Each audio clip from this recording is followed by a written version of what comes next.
30-second responses. Jack Heidel?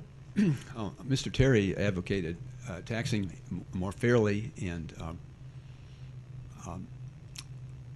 and equal, taxing everybody more fairly and equal. That's a great idea, but the best way to do that is to have a single uniform tax rate for all types of income.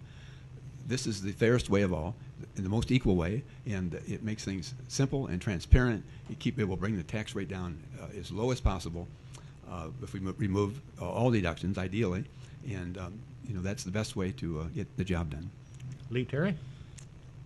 Agree with him. That's having the flatter, simpler, fairer is absolutely the best way to do this. I want to point one thing out.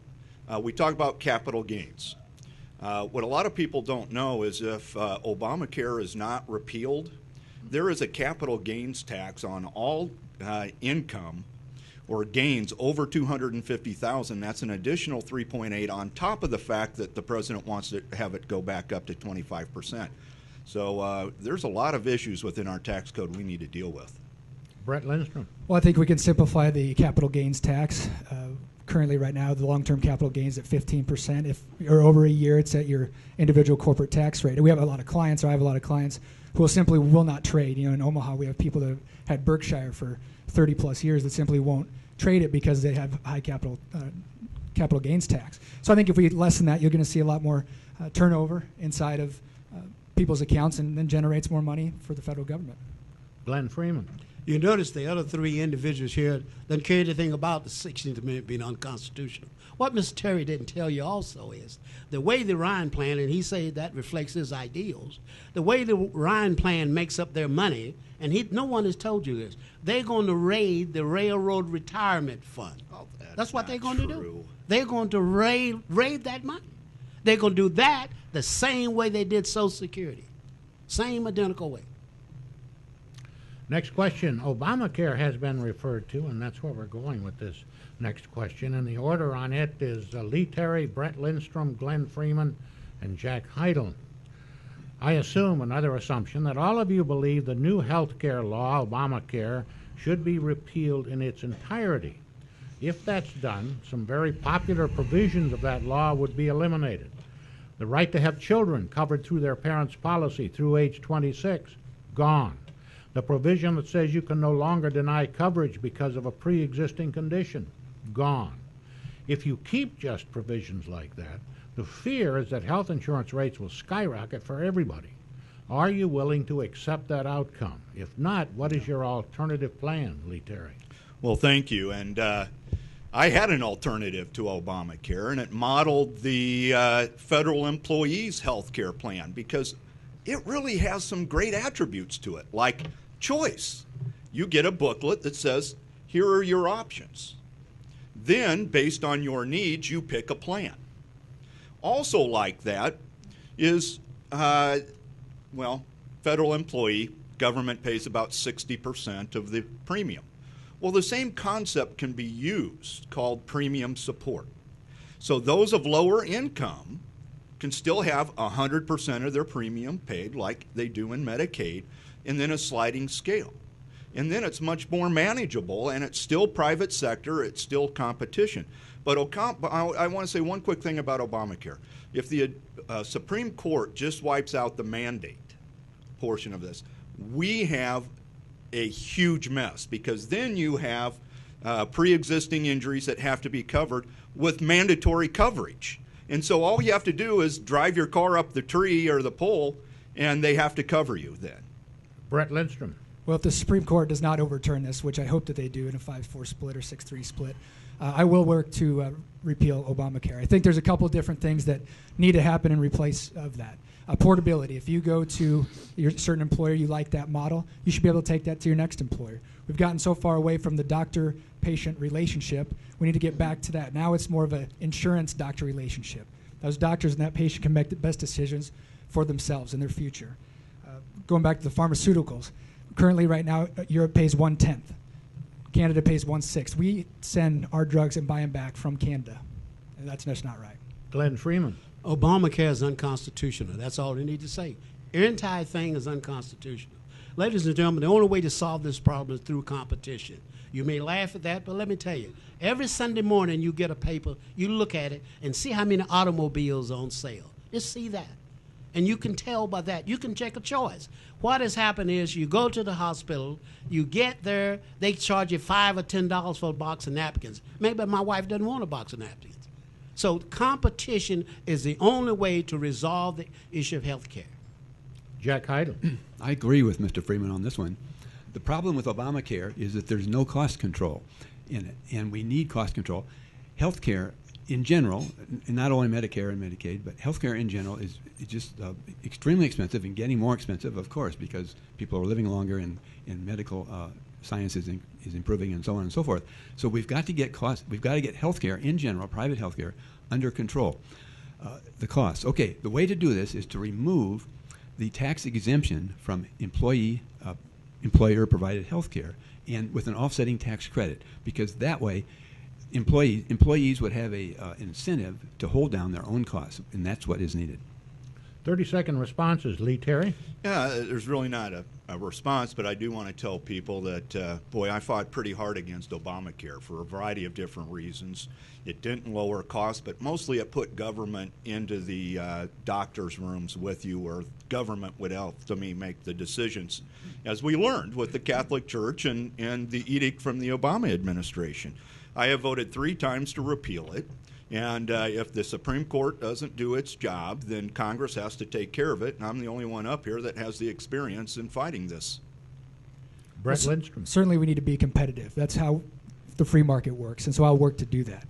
The problem I have with the Obamacare is the individual mandate. It's a slippery slope when the federal government starts to dictate what you can and cannot purchase. So in Washington, I will fight tooth and nail in any mandate that ever comes across my desk to repeal that and not let that pass. Glenn Freeman. Yes, I disagree with what Mr. Terry said about him being the only one here. I worked for Senator Chuck Hagel for 12 years. The bill that Senator Hagel has, Veterans Preference Bill, that's my bill. That's my bill. So when Mr. Terry said he's the only one, he's mistaken. He's not the only one that knows how to do it. Jack Heidel. Let me give another benefit of changing the way health care is protected by or paid for by the tax code.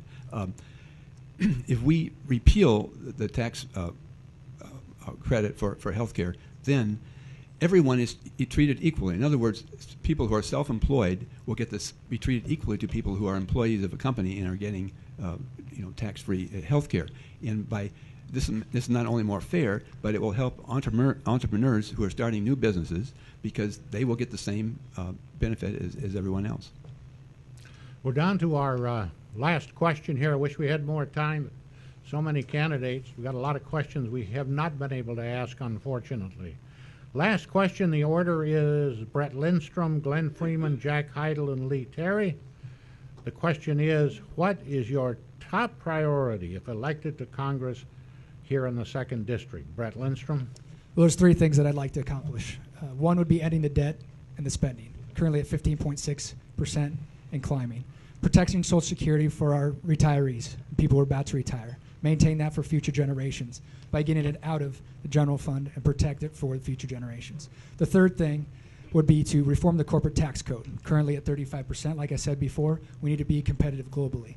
And those are the 3 things that I want to tackle if hopefully Obamacare gets repealed by the Supreme Court. But that would be the first thing, and then those other 3. Glenn Freeman. As I said at my announcement when I announced the candidate for this office, I said that I was going to represent the people of the 2nd District with the Constitution. The first thing I would do is introduce a bill, which is already in Washington, that every single law would cite the constitutional reference. That's the best thing that I can do for you. And if I did that for you, you would notice a difference, not only in the 2nd District, but you would know the difference in this country. And you would be not suffering the chaos that we have in this country now. Immigration is a big problem. It's not a problem at all. The debt and the deficit is not a problem. We do not have the will in Washington, D.C. to correct it. Mr. Terry has had 14 years and has done absolutely nothing about it. Jack Heidel. to challenge an incumbent in a primary is obviously very formidable, and I'm doing it really for just one reason. It's because of our national debt and the deficits, $1 trillion deficits, which are adding to it. And we simply need new leadership in Congress, more people who are absolutely focused and serious about eliminating the deficit. So that's the reason I'm running. And as a non-ideological fiscal conservative, I am willing and able and interested in working with all parties, all people who are interested in both parties to address this very, very urgent problem. This is my sole focus. Lots of things are related to this. It will. Lots of other things will be, how we're going to cut back and how that affects lots of different programs. But the main thing is to get the deficit reduced, shrunk down rapidly, ideally to zero. But we simply have to get away from these enormous deficits that are eating us alive. Lee Terry.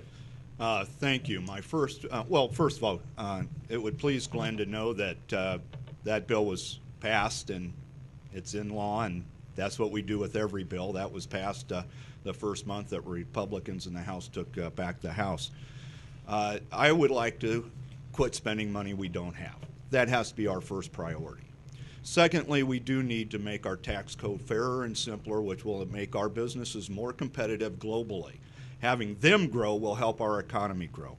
The last part will be energy. We need to use our own natural resources. We need to diversify our fuel so we don't have to spend $1 billion a day buying foreign oil, which is one of the key components or reasons behind my support of the Keystone Pipeline and fighting so hard for it.